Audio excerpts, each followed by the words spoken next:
వియత్నాంలో day 3 వచ్చేసి ఇక్కడ ఉన్న నైట్ ఇక్కడే స్టే చేసా. ఒకసారి చూడండి, పైన ఫస్ట్ నాది, తర్వాత ఇక్కడ. యాక్చువల్గా మార్నింగ్ వెళ్దాం అనుకున్నా, మార్నింగ్ 12 degrees ఉంది, ప్లస్ వర్షంలాగా పడుతుంది. సో ఎందుకు రిస్క్ అని పోలేదు. ఇప్పుడు స్టార్ట్ అవుతున్నా. ఇప్పుడు అప్రాక్సిమేట్గా 180 kilometers ఉంది. చూద్దాం కిందికి.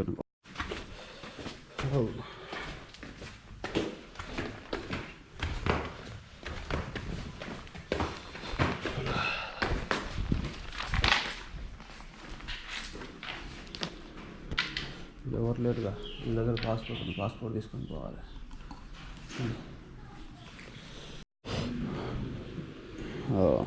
ఇప్పుడు ప్రజెంట్ ఇక్కడ నుంచి బాన్ గోయిక్ వాటర్ ఫాల్స్ 180 kilometers ఉంది.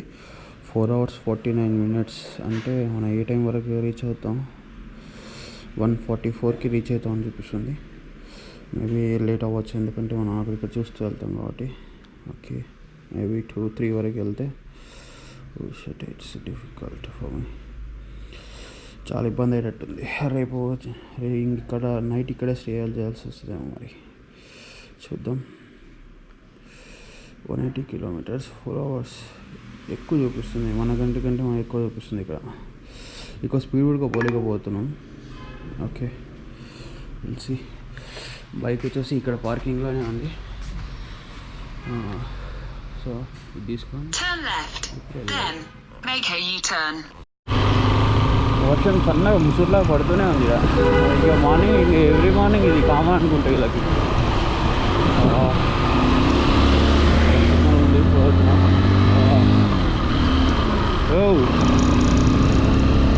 రియల్గా సిగ్నల్ జంప్ ఇన్స్టాల్ చేస్తూనే ఉన్నారు. ఇక పంది మాంసం ఎట్లా ఉంటుంది బండి అయినా. వెజిటేబుల్స్ యాక్చువల్గా ఇక్కడ కూరగాయలు చాలా తక్కువ రేటు ఉన్నాయి. ఎందుకంటే నాకెట్ తెలిసిందంటే నేను నా పక్కన ఉన్న ఇక్కడ వియత్నాం అతను చెప్పాడు అనమాట.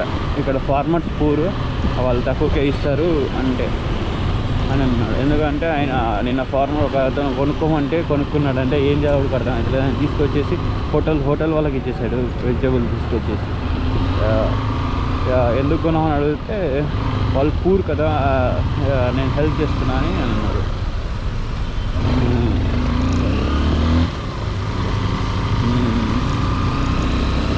179 kilometers,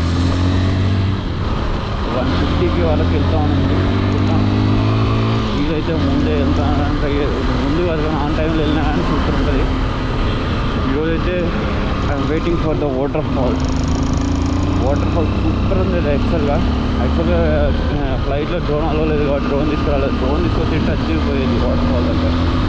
సో ఏం చేస్తాం, 360 తోటి తీద్దాం కృష్ణ గాడి తోటి గోబ్రో అంతే.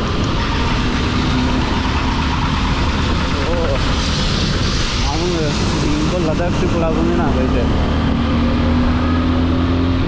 లదాఖ్లో కూడా ఇట్లే ఉంది ఇదే పరిస్థితి. ఆడ వర్షం లేదు కానీ ఇంకా ఇక్కడ వర్షం ఉంది, చినుకులు ఉన్నాయి ఇక.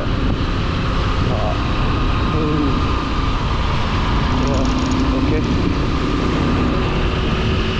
లాగా వాడుతుంది ఇక్కడ. బైక్లో పెద్ద ట్రాన్స్పోర్ట్ చూడండి ఎలా వాడుతున్నాను. ఈ మొన్న నుంచి అబ్జర్వ్ చేస్తున్నాం, బైకుల మీద ఎక్కువ లగేజ్ తీసుకెళ్తున్నారు. దానికి క్యారేజ్ డిఫరెంట్ ఉంటుంది. ఇంకోటి ఇక్కడ కియా కార్లు, మన దగ్గర కియా ఒకటే రిలీజ్ అయింది కానీ దీనికి ఇక్కడ బాగానే ఉన్నాయి కియా కార్లు. చిన్నవి కూడా ఉన్నాయి. ఇదిగో కియా, బెంజ్, టయోటా ఫుల్ ఉన్నాయి. ఇక్కడ అందరూ ఏమంటారంటే వియత్నాం నార్మల్ అన్నీ తక్కువ ఉంటారు కానీ ఏం దూలు తీరిపోతుంది ఏడుగా.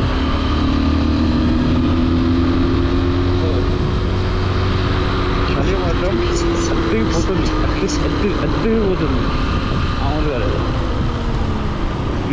విన్ మార్ట్ ఏదైనా కొనాలంటే ఇక్కడ కొనాలంట వియత్నాంలో, ఎందుకంటే కొంచెం చీప్ పడతాయి అన్నమాట.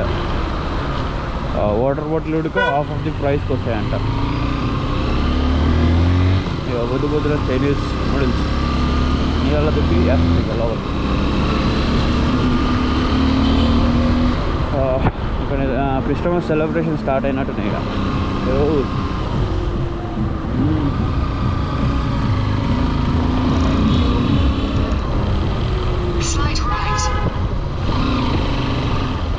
No signal.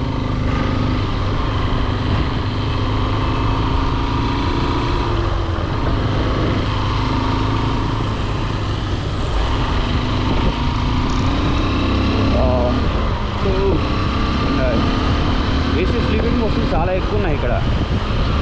మ్యాక్సిమం ఇక్కడ ట్రాన్స్పోర్ట్కి అవే వాడుతున్నారు. చీప్ కూడా కానంట. ఎందుకంటే నాకు తెలుస్తుందంటే నిన్న మొన్న ఫస్ట్ డే రోజు చైనా వచ్చాడు ఒక రిటైర్డ్ పర్సన్. అతను చెప్పాడు అనమాట, you don't go to motor bike, you can go in local transport అని. కాకపోతే మనం వచ్చిన మోటార్ బైక్ రైడ్ కోసం మోటార్ బైక్ పొగలు అవుతుంది చెప్పండి.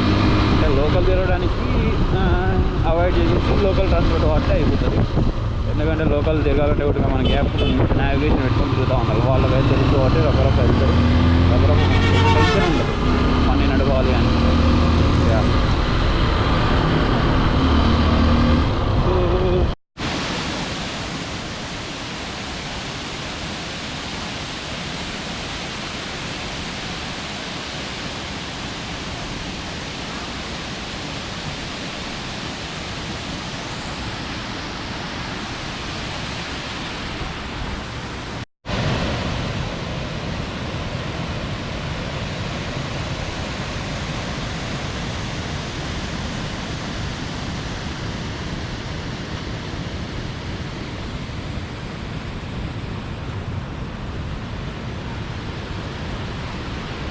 వాటర్ఫాల్ ఇక్కడ నుంచి స్టార్ట్ చేస్తే మనకి ఇలా ఇటు నుంచి యాక్చువల్లీ ఇప్పుడు వాటర్ తక్కువ ఉంటుంది, అందుకని ఇక్కడ తక్కువ వస్తుంది.